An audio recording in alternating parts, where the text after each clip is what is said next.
All right, please introduce yourself. Hi, I'm Judy Blair, Blair Hotels, Cody, Wyoming. And how long have you guys been utilizing work campers? Probably about 25 years. Wow, awesome. How did you learn about work campers in the first place? We hired a woman at our front desk at the Holiday Inn. She asked if she could park her RV unit in the campground because she was staying for the summer. And we said yes and worked out kind of a deal. And she said, "I'm a work camper." And I said, "Uh-huh." And she explained it at that point, and from that point on we started looking for work campers, and we found something called Work Camper News, and been doing it that way ever since. Okay, so the campground that you guys have here on your property was it originally a public campground, and since you've converted it to an employee? Initially there were just the cabins here that surround us. There was 120 cabins and 120 campsites. Roughly 25 years ago, we hired our first one. We took an area of the campground and set it aside for 5 or 6 work campers. About 20 years ago, we shut the campground down over the winter. We tore up all the plumbing and the wiring and everything, and built a campground that would serve the big units that they brought in, and we made it exclusive for work campers. And it was kind of funny because you asked me if you could be in the campground. Yeah. We don't let anybody in the campground except our work campers because they don't like the disruption and whatnot, and we think it's like their neighborhood, so we just kind of honor that. That's great. How many work campers do you hire for your season, and when do they work? The season runs from approximately the 1st of May through the end of September, first week of October, something like that. We have 36 sites, so I can hire 72 roughly work campers. This year I have about I have 31 sites filled, and one of them is a family with 2 kids that are both eligible to work, and then 3 of them are singles, so the rest are couples. Okay, cool. All right, so you do hire singles or couples? Singles, couples. We've had families with homeschool children, older children that for whatever reason in this economy are staying with mom and dad for the summer kind of thing. So I like 2 per campsite, but sometimes a single brings a lot of knowledge with them, and it's well worth going that route. So awesome, absolutely. Okay, what benefits do work campers provide versus maybe local hires? Let's see, they never get brown bottle flu. Okay. Oh, they right. don't fight over who's dating whose boyfriend, girlfriend, whatever. They have a great work ethic. They aren't sick. They don't call in because they're stressed out or any of that kind of stuff. They have great work ethic.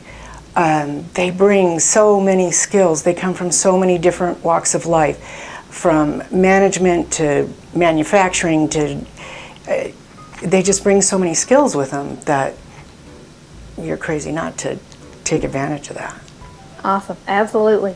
Okay, what makes your work camper program unique or stand out? Maybe because we have a lot of returnees. You talk to Farrell, he's been here forever, almost since the time when we started. The average work camper couple that returns for like 7 seasons. We get a good mix. We get about half come back and half are new, and the half that come back sort of adopt a newbie sort of thing. So they're kind of acclimated pretty quickly into being part of the neighborhood. Do you like to fish? Do you like to bowl? Do you like to golf? Do you like to go to garage sales? They kind of all sort of play cards, and it becomes a neighborhood pretty fast. So. We've heard some folks talking about a potluck that you guys had recently. So what are some of the sort of fun or different maybe benefits that you provide to your work campers? Okay, once a month minimum, they do have a potluck, and we leave it up to them to theme what it is. It might be an Italian night, it might be bring your favorite dessert night, and we provide the coffee and cordials. Italian night, we provide the wine. It just depends on what they want to do. Usually one of our longtime returnees takes that over as, quote, the chairwoman of it, and they pull in the new ones to co-chair with them the different events after they get the first mixer out of the way. The first mixer is really strange because all of the women in the campground have a day in the gift shop, and they can pick out one of the foods in the gourmet food section. They are required to make a dish using whatever it is they picked out. Oh, fun. And then we write a little campground cookbook. It's nothing fancy. We print it off on regular white paper. But anybody who purchases a food item in the gift shop, a guest, not a work camper, but a guest, they get a copy of that to take home with them. So the first one is they have to kind of work at it, and it really makes them mix it up. You know, oh, last year I did meatballs and this was... Yeah. So they all have to pick out something. That's great that you're very inclusive with your work campers. That's awesome. That's very awesome. Okay. How do you guys usually acquire your work campers? We pretty much exclusively do one of two things. We run an ad in Work Camper News, and when I say the ad, we're in the ad, we're on the hotline, we're in the website, all of that. And we also ask anybody who's returning, if you find somebody out there that you think would be a good fit, let me know, let them know to get in touch with me, and I'll get in, and it kind of is a referral service. Great. Okay. What is your interview and hiring process? Most of the time it has to be done over the phone. Sometimes, you know, we start out, somebody will send us their awesome resume from Work Camper News kind of thing, and we'll log on to that, read it, see if they look like they're a good fit. And we have to take into consideration how big is their rig. Do they have pets? Are they a couple? Are they a young couple, older couple? Kind of do all that sort of screening up front. And then it's usually over the phone, and tell them what kind of jobs we have. They'll express what they're interested in. We'll check a couple references. We have an extensive HR program, and we quit using it for work campers because I don't need their criminal background check. I don't need their credit report, all this kind of stuff. It's more over the phone. Is there a warmth there that's going to work with my staff, or isn't there? So a lot of it is kind of a gut feeling after we talk on the phone. What do you look for in a good work camper? That the couple has staying power. I like the ones that have been married for a fairly long time. They're empty nesters, or their children are used to traveling with them. It's not just a summer thing. We try to stay with a more mature-minded work camper, and that doesn't necessarily refer to age, but that they've been doing this a while, that they're comfortable with campground living, with RV living.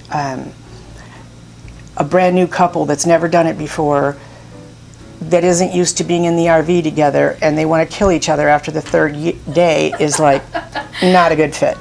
So that's primarily, and I've never really been in, I'm interested in what they did in a previous life, but not as far as the skills transfer. But how long did they do it? Were they a stable entity kind of thing? Farrell was a milkman forever, and his wife was a librarian. But they had those careers forever, so it's a good stable mix for us. Okay. Let's see. What are the different types of things that work campers do here on the Blair Hotel operation? Anything that has anything to do with a hotel facility. We hire maintenance individuals, we hire front desk, we hire restaurant personnel, kitchen personnel, housekeeping personnel, gift shop.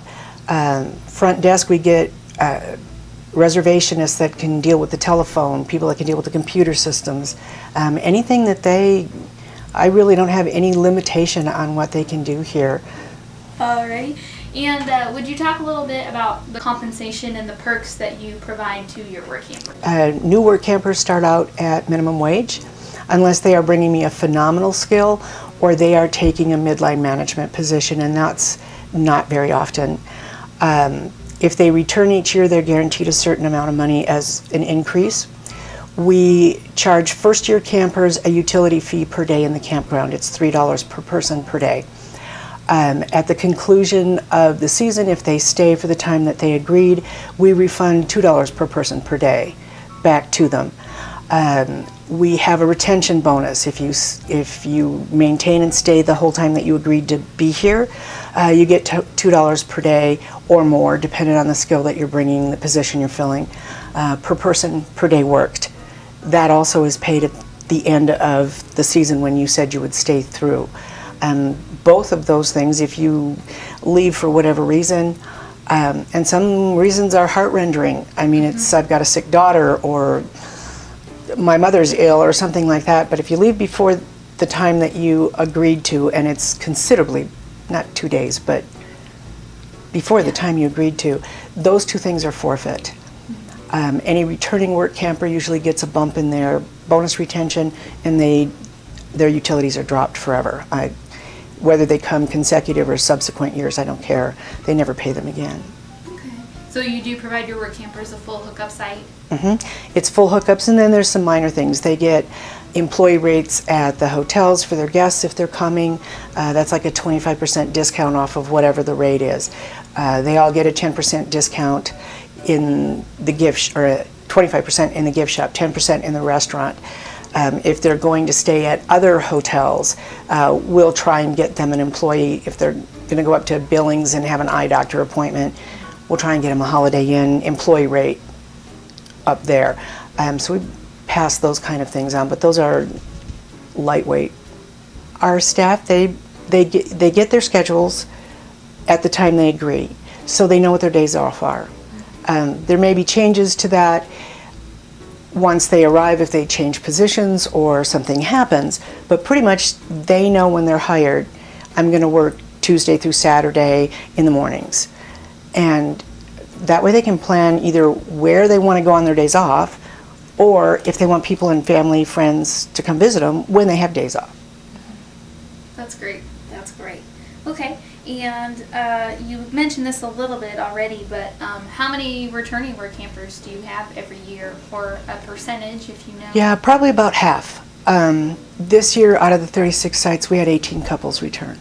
That's great. So, and like I said, some of them you've already met. They've been here a long time. Some of them come for a couple of years, and then Alaska's the big draw. So they got to take a year off while they're still young enough to go to Alaska, but then they come back. So we get a lot of returnees. That's awesome. Okay. Is there anything else that you would like potential future applicants to know about work camping with Blair Hotels? Come with an attitude that it is a neighborhood. Sometimes you like your neighbors, sometimes you don't, but you all have to kind of get along, sort of thing. We laugh here because it's a 5-month season, and those that come for the full season. In May, everybody who hasn't been here before, they're kind of new and they're feeling out their way and how they're going to fit in what group of people, who likes to fish, that type of thing. By June, everybody's kind of settled into, I'm having fun, this is good. By July, they love it. Everything is wonderful except for that one person who has a dog that walks on their property, or a bird that makes too much noise in the window, kind of thing. By August, if they have to listen to that person's story about blah, blah, blah one more time, and by September, everybody's crying and they're exchanging email addresses and Christmas card notes and recipes, and we'll see you next year. It happens every year. We just we all joke about it, but it happens every year. That's great. Sounds like a well-oiled machine. It's pretty fun. We fell into it by accident. I'm so glad we did.